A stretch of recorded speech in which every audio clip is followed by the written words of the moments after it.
Hey there, it's Colleen Flanagan with your Pendulum Power Minute. Let's release all the fears and the trauma of being attacked by someone, say on social media or in person, I guess. And I don't mean physical attacks, I mean emotional, verbal attacks. Just repeat after me as you spin your pendulum counterclockwise, or a necklace, or your hand.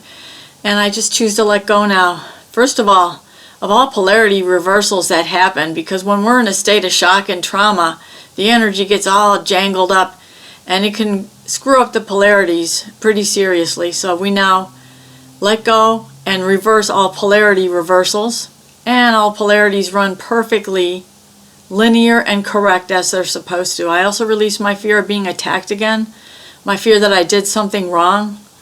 I let go of my fear that I'm not safe in this life and that the bad times will never end. I let go of my feeling of being rejected by someone who attacked me.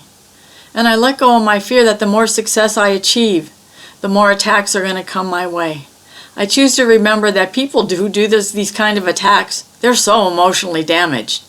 They were probably really hurt as a kid, probably abused in some horrible way, and all they can do is lash out at others who they are envious of and they wish they were.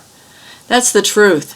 And always remember, you are a treasure, okay? You are beloved by the universe. Peace out.